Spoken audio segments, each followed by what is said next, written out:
Assalamualaikum warahmatullahi wabarakatuh. Nama saya Nikola Sariswandi dari kelas 12 TKJ 3. Ingin menjelaskan tentang portofolio pendidikan kewarganegaraan dengan tema politik dan pemilu di Indonesia.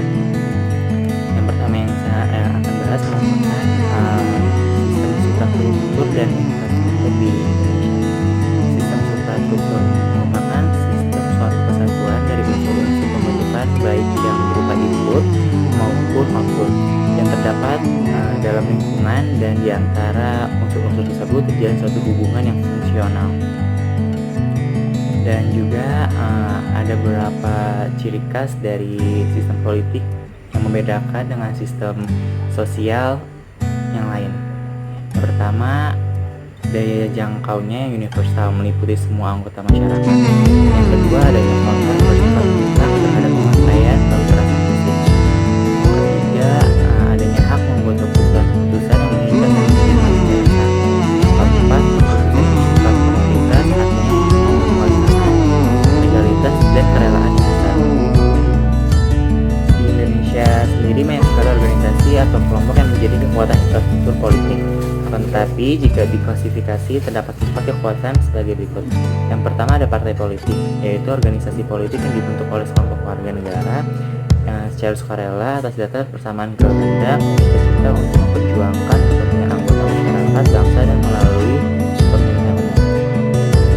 Yang kedua ada kelompok kepentingan atau interest group, yang itu suatu kelompok yang punya kepentingan terhadap kebijakan politik.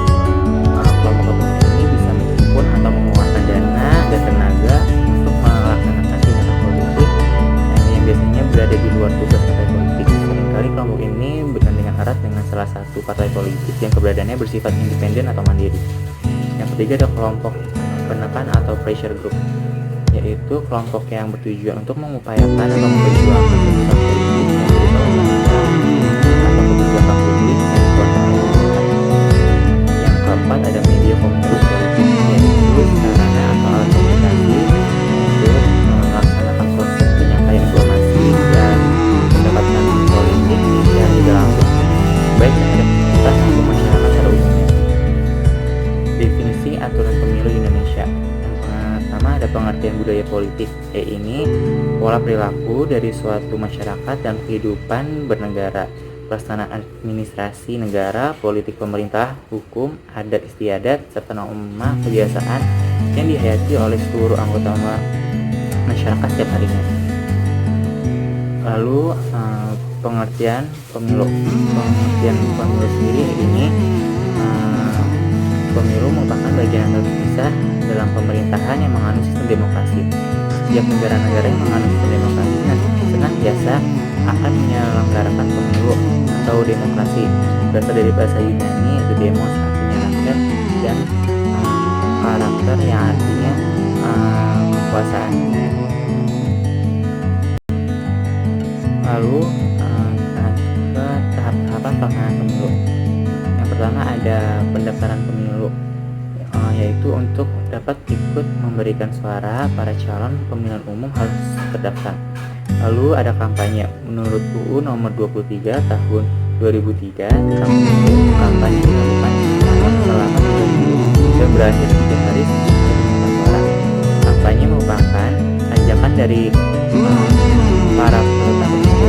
Kampanye dilakukan untuk meyakinkan para calon pemilih atau menjelaskan kepada calon pemilih tentang program, visi, dan misi yang akan dilakukan oleh calon pemilih tersebut. Oke, saya akan masuk ke analisis dari materinya. Pemilu dari masa ke masa. Pada awalnya pemilu di Indonesia hanya ditujukan kepada memilih anggota legislatif, yaitu DPR, DPRD provinsi, dan DPRD kabupaten atau kota. Namun sejak berlangsungnya amandemen keempat UUD 1945 pada tahun 2002, pemilihan presiden dan wakilnya yang semulanya dilakukan oleh MPR disepakati untuk dilakukan langsung, pemilihan langsung oleh rakyat dari rakyat melalui sebuah pemilihan umum.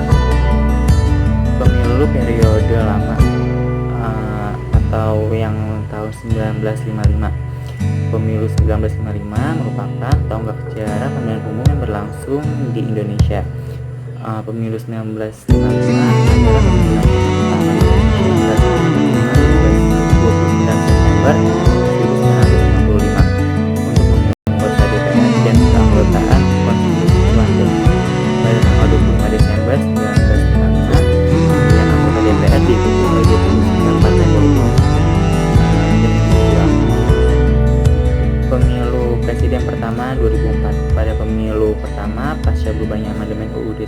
1945 terjadi perubahan diantaranya. Yang pertama, presiden dipilih secara langsung. Yang kedua, dibentuk DPD atau Dewan Perwakilan Daerah. Yang ketiga, hadirnya penyelenggaraan pemilu yang bersifat nasional, tetap dan mandiri atau Komisi Pemilihan Umum. Pemilu ini diikuti oleh 24 partai politik dan dilaksanakan pada 5 April 2004. Untuk pemilihan DPR, DPRD, dan DPRD, pemilu 2004 merupakan pemilu pertama di mana para peserta dapat memilih langsung presiden dan wakil presiden mereka. Pemilu presiden pertama ini dilangsungkan sebanyak 2 putaran. Putaran pertama diselenggarakan pada tanggal 5 Juli 2004 dan diikuti oleh 5 pasangan calon. Pemilu putaran kedua diselenggarakan pada tanggal 20 September 2004 dan diikuti oleh 2 pasangan calon pemenang Pilpres 2004. Akhirnya dimenangi oleh pasangan Susilo Bambang Yudhoyono dan Yusuf Kala. Pemilu 2019 legislatif diikuti oleh 16 partai politik nasional dan 4 partai politik lokal